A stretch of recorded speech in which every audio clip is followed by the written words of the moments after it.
Hi, Alan here, RVacrossamerica.net, and allow me to take you on a journey through history. I just want to start with this though. It's the middle of December. It's December 14 as I'm recording this, and December, January, and February are really climatologically your three winter months. And I just took a walk outside. It's absolutely gorgeous. I'm in southwestern Montana, not too far from Wisdom, where I was in late October. And while we had a severe winter outbreak in late October, since then it's just been very, very moderate. And we're supposed to be in the 40s every day for the next few days. This might be my last post before Christmas, my last video before Christmas. So I want to wish everybody a Merry Christmas. And I've got, like I say, a great story for you in this video coming up. So bear with me as I share these things. And it's so far, there's been so little snow outside of late October that we may very well have a snow-free Christmas here, and that's just unheard of. So let's see what happens. Let's see what happens. Let's see if Mother Nature wants to cooperate and hook us up. Otherwise, it's going to be snow-free. And as a skier and a ski instructor, that's killing me. So this post is a journey through time. It's going to be at rvacrossamerica.net/Bannack, Bannack. Once again, Bannack. And it concerns, it's probably the last of my posts from my visit to Wisdom back in late October. I took time and in my travels, I traveled down to a ghost town. And as an RVer, I have traveled to several different ghost towns over the years. In my post, again at rvacrossamerica.net/Bannack, Bannack, I talk about having visited Kerwin, Wyoming, just outside of Meeteetse, visiting Granite, just outside of Phillipsburg, Montana, visiting Goldfield, Nevada, and there are others, but I highlight those three, I believe, in the post. And unlike Kerwin and unlike Granite, you don't have to travel up a road that hasn't been maintained in 100 years and climb 2,000 feet above the nearest community that's populated these days. Bannack, Montana is the former territorial capital of the territory of Montana. It was founded in the winter of 1862-63, and it was occupied and went through cycles of booms and declines between about 1863 and the early 1940s. And the early 1940s saw the final decline of Bannack until the point where it was completely depopulated. The last person left in 1984. But something interesting happened in Bannack. Again, remember, it was the territorial capital. The first governor of Montana actually had his governor's mansion, and you'll see photos of it over at the post. Again, rvacrossamerica.net/Bannack. And I keep emphasizing Bannack for a reason, and I'll explain that in a moment. Because of the significance of the town of Bannack and the fact that several thousand people did live there at one time, 1940, when the town was clearly on its decline, the state authorities had the wisdom and foresight to say this is a site that we want to preserve. It's not going to be an active town, it's not going to be an active community as we go forward, but we want to preserve this. And as a result, Bannack is now a state park. It is Bannack State Park in the state of Montana. It is a place that has well over 50 buildings that have been preserved that would otherwise not be there. It's really a town that is very well complete. And you can even stay at a couple of RV parks that are in the immediate bordering vicinity of the ghost town. And it's my understanding that after hours you can walk down the streets of Bannack as a ghost town, and that in itself is quite an experience. Now, when I visited, it was late October. It was an extraordinarily cold day for late October. It was in the high teens, And I did spend quite a bit of time wandering in and out of the buildings. The buildings are, of course, not heated. Any modernizations, interestingly, in those buildings, and Bannack did exist from the early 1860s as a complete community into the 1940s. So several of the buildings had been updated to include electric and lights and modern bathroom facilities and such. And interestingly, the people who took over the town had the vision that they wanted to return it to its historical nature, which, from their perspective, would bring it back to the late 1800s. So some of those modernizations were taken out. But you see evidence where there used to be electric receptacles, there used to be lighting fixtures. So that in itself is interesting. But of course, when you wander in and out of these buildings, whatever the temperature is outside, it's probably close to that inside, although I'm sure in the summer it gets hotter in the buildings than it is outside.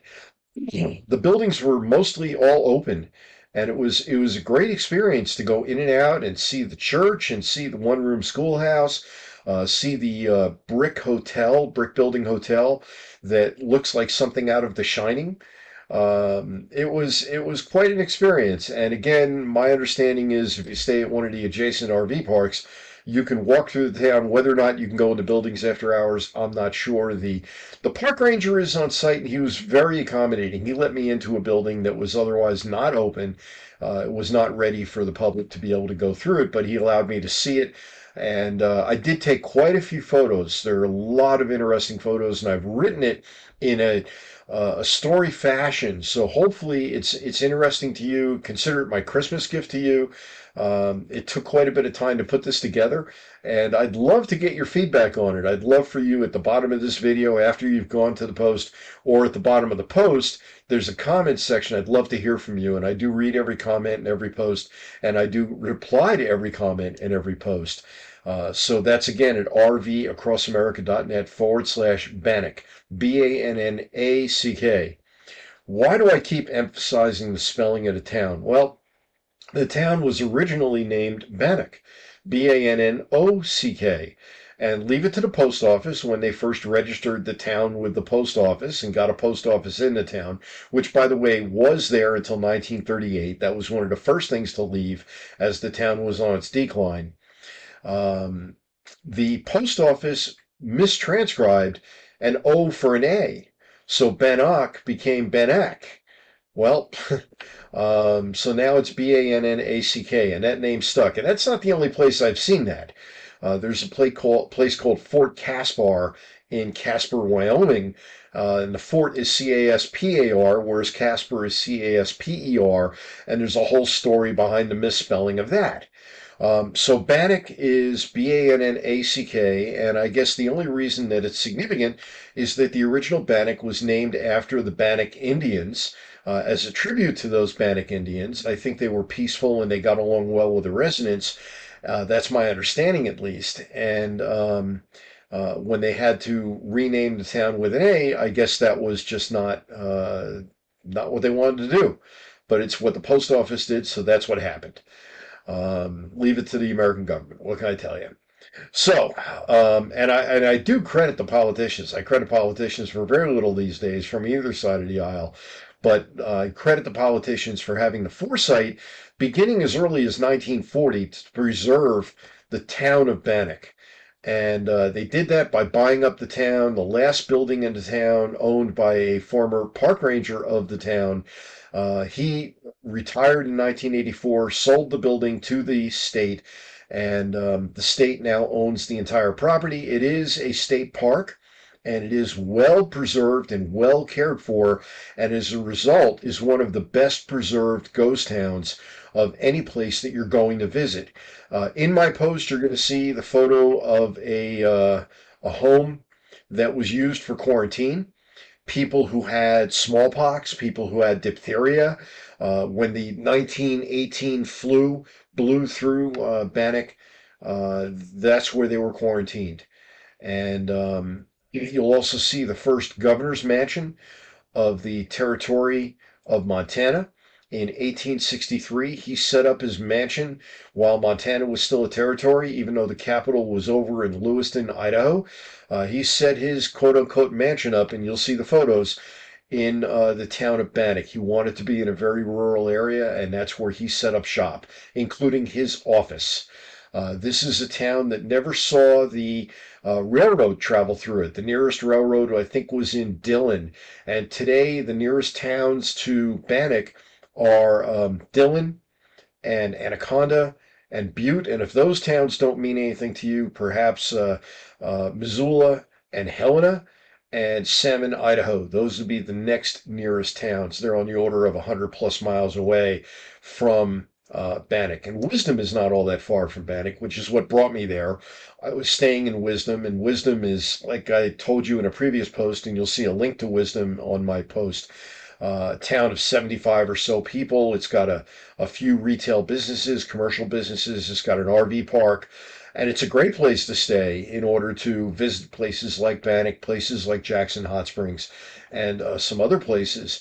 And I'm still in southwestern Montana now, not far from Wisdom, and I'll tell you more about where I am and what I'm doing here. Many of you know I'm a skier, many of you know I'm a ski instructor, and if you're following the current weather, and again, I'm recording this as of December 14, it's killing me because the ground here is bare. It looks like we may very well have a snow-free Christmas, which would be a really unfortunate thing, not only from the fact that it's a snowless Christmas, but and I am very sentimental about Christmas. But the skiing here is virtually non-existent throughout the entire state and the entire region. It's not just Montana, it's Idaho, it's Wyoming.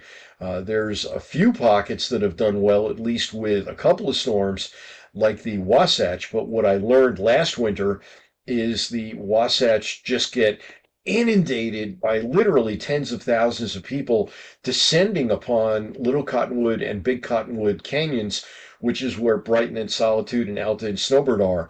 And within hours, there are no more snow stashes. There is no more untracked snow. It's just as if locusts landed on it and ate up all the fresh snow. And then you go down to the base below, and there's not much of a base below. So I'm not thinking that even if I was down in the Salt Lake Valley, that right now the skiing in the Wasatch would be anything special.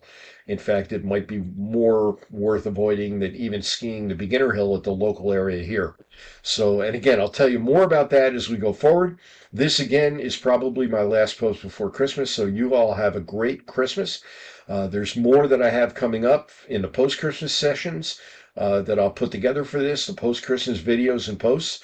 I have in mind a post that will talk about the upcoming RV show season, which is kind of the season where the vultures descend upon the potential RV buyers and convince them that they're giving them the latest and greatest campers for the greatest deal ever known to mankind. And we'll talk about whether or not that's true. And we'll talk about how to avoid being a victim of the vultures. So that's one of the posts coming up, and then there's a lot more. I'll be sharing about where I am and what I'm doing and what my plans are, etc., etc. For now, Alan here at RVacrossamerica.net /Bannack, Bannack. You have a wonderful morning, evening, or night when you see this. Please do post below, whether it's a video or the post itself on RVacrossamerica.net, and I'd love to hear from you. Take care.